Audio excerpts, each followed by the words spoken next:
ఎలా అంటే ఇప్పుడు జనానికి కూడా ఒకసారి రాముడి పాలన తర్వాత రాక్షసుడి పాలన చూసినట్టు రాక్షసుడి పాలన చూసిన తర్వాత ఆ జనానికి అర్థమైంది రాముడి పాలన ఎలా ఉంటుంది అని. అది చూడబోతున్నారు ఇప్పుడు జనం. ఎలా ఉంటుంది అంటారు రాబోయే రోజుల్లో? అభివృద్ధి సంక్షేమం రెండు కళ్ళలాగా చంద్రబాబు నాయుడు గారు చేయగలరు. అభివృద్ధి అంటేనే చంద్రబాబు గారు అంటేనే అభివృద్ధి. సంక్షేమ పథకాలు కూడా ఆయన ఇవ్వగలరు. ఏదైనా కానీ సంపాదన ఉంటే కదా ఎవరికైనా ఇవ్వాలని, ఫ్రీ పథకాలు అయినా ఏదైనా ఇవ్వాలంటే, సంక్షేమం ఇవ్వాలంటే అభివృద్ధి ఉండాలి కదా. అది ఆయన విజన్ ఉన్న నాయకుడు కాబట్టి ఆయన ఖచ్చితంగా మంచి పరిపాలన చేస్తారని మాకు నమ్మకం ఉంది. నాయుడు గారు రావటం మా అందరికీ చాలా ఆనందంగా ఉంది. అలాంటి నాయకుడిని మళ్ళీ మేము తెచ్చుకోగలగటం కూడా చాలా ఆనందంగా ఉందండి. చంద్రబాబు నాయుడు గారు ఒక ప్రభంజనం. జగన్మోహన్ రెడ్డి గారి పాలన ఉండన్నాళ్ళు కూడా మేమంతా కూడా చాలా సఫర్ అయిపోయామండి. అంతకంటే మేమేం చెప్పలేకపోతున్నాం. ఈ చంద్రబాబు నాయుడు గారు వస్తేనే మాకు ఎంతవరకు అభివృద్ధి అనేది ఏదైనా జరుగుతూ ఉంటుంది. పెన్షన్స్ పెట్టారండి చంద్రబాబు 6 సూపర్ 6 పథకాలు 6 పెట్టారు. 6లో కూడా జూలైలో 7,000 ఇస్తానని అనౌన్స్ చేశారు. అంటే ఈ జూన్ నెల 3,000, బాబు గారు చేసి 4,000 కలిపి 7,000 ఇస్తానన్నారు. మహిళలు ఎంతో ఆనందంగా, తాత అమ్మమ్మలు కానీ అక్క చెల్లెళ్ళు కానీ ఎంతో ఆనందంగా ఉన్నారు.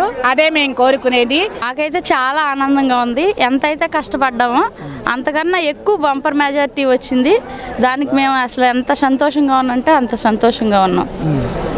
అయితే అభివృద్ధి కోసమే ప్రతి ఒక్క ఓటర్ ఆలోచించింది ఏంటంటే మన రాష్ట్రానికి రాజధాని లేదు. మెయిన్ అదే కాన్సెప్ట్. ఆ రాజధాని మనకి ఎలా అయినా కావాలి, మన ఆంధ్ర రాష్ట్రం గుర్తింపు పొందాలి అని చెప్పేసి ప్రత్యేక హోదా కావాలి మనకి అని ప్రతి ఒక్కళ్ళు ఓటేశారు. అలాగే గెలిచారు. మన ఆశలకు అనుగుణంగా ఆయన కూడా అంతే విధంగా మనకి చేస్తారు పాలన అని ఆశిస్తున్నాం.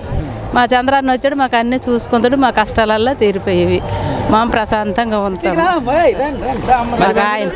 మహిళలకు 3 గ్యాస్ అన్నీ ఆయన చూసుకుంటారు. మేము ఏటి అడగనవసరం లేదు, ఆయనే ఇస్తాడు మాకు. ఆయన ఎన్ని పథకాలు పెట్టాడు అన్ని పథకాలు ఇచ్చి తీరుతానని ఆ రోజు ఆమె చెప్పి ఇచ్చారు. మరి ఉచిత బస్సు ప్రయాణం కూడా చెప్పారు. ఏదైనా ఆయనకే వదిలేస్తాం. మేమేం అడగము. ఆయన రావడమే మా అదృష్టము. ఆయన కోసం మేము ఎన్ని కష్టాలు పడ్డాం ఈ 5 సంవత్సరాలు. ఈ 5 సంవత్సరాలకి మాకు ఒక వరం ఇచ్చాడు దేవుడు. ఇప్పుడు ఆయనకు వచ్చాడు కాబట్టి మాకు అదే చాలు. అంత హ్యాపీగా వచ్చింది ప్రజలకి. చంద్రబాబు నాయుడుకి 100 ఏళ్ళు చల్లగా అదే దీని మీద ఉండాలని, అదే రావాలని. ఇప్పుడు మరి ఇంకా ఏ పార్టీ కూడా రాకూడదు. చంద్రబాబు నాయుడే ఆంధ్రప్రదేశ్ పాలించగలడు. చాలా హ్యాపీగా ఉన్నదండి. చాలా హ్యాపీ. ఎందుకని? పూర్తి స్వేచ్ఛ వచ్చినట్టు అయింది. 5 సంవత్సరాలు రాక్షస పాలన చూసాము. నోరు ఇప్పడానికి భయం. అసలు ఎక్కడ ఏం మాట్లాడితే ఏమవుతుందో అని భయం. జాబ్ హోల్డర్స్ అయితే చిన్న జాబ్స్ చేసిన వాళ్ళు కూడా చాలా ఇబ్బంది పడ్డారు. ఈయన వచ్చిన తర్వాత మాకు పూర్తి స్వేచ్ఛ వచ్చినట్టు అయింది. మంచి స్వాతంత్రం వచ్చింది. ఈ రోజు మేము ఎంతో వైజాగ్ నుంచి ఇక్కడికి, అక్కడ 15 కిలోమీటర్ల దూరంలో ఆపేసినా మేము కావాలని నడుచుకుని ఇక్కడికి వచ్చామంటే మా ఆనందానికి హద్దులు లేవు. ఎందుకంటే చాలా బాగుంటుంది, చాలా అద్భుతంగా ఉంటుంది. అమరావతి కొత్త వెలుగు వచ్చినట్టు బాబు గారు గెలిచిన రోజే మీ అందరికి కనపడుతుంది. మేమైతే ప్రత్యేకంగా మీకు చెప్పవలసిన అవసరం లేదనుకుంటున్నాం. మీరు చూస్తున్నారు, ఇప్పటికే ఖాళీ లేదు, రోడ్లన్నీ స్ట్రక్ అయినాయి. మేమే ఈ పొలాల్లోంచి అట్ల నుంచి వచ్చాము. కాకపోతే ఏంటంటే చాలా దూరంలో కూడా బైక్స్ పార్కింగ్ కానీ ఏదైనా చాలా అడ్డంకులు ఉన్నాయి. కొంచెం సపోర్ట్ చేస్తే లేడీస్ని ఇక్కడ వరకు తీసుకొస్తే మాత్రం చాలా బాగుంటుంది. రాబోయే రోజుల్లో ఎలా ఉండబోతుందంట? ఖచ్చితంగా ఇప్పుడు దాకా మనం నరకాసుర పాలన చూసాం. ఇప్పుడు శ్రీరామరాజ్యం చూస్తారు. పట్టాభిషేకం చేస్తున్నాం ఈరోజు. సో ఖచ్చితంగా కూడా ఇప్పటి నుంచి మొత్తం మారుతుంది, ఆంధ్రప్రదేశ్ మొత్తం మారుతుందని మేము ఆశిస్తున్నాం.